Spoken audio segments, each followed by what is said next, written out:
Tobias! What happened? Atherton told me there was an accident. The guard. The guard saw nothing. Oh my god, brother. Why? Are you lecturing me?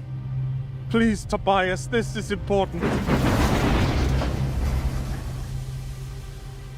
Ollie, you've been trying to order me around a lot lately. That's very inappropriate of you.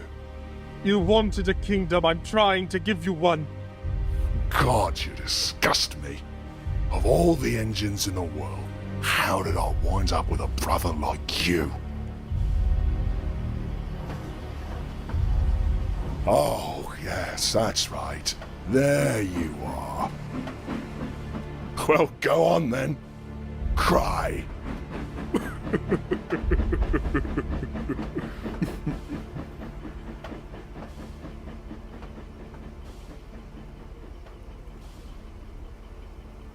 Lordy, Oliver, what are you thinking? Atherton, please don't start. Why? Because you're your big brother? Because I'm not who you think I am.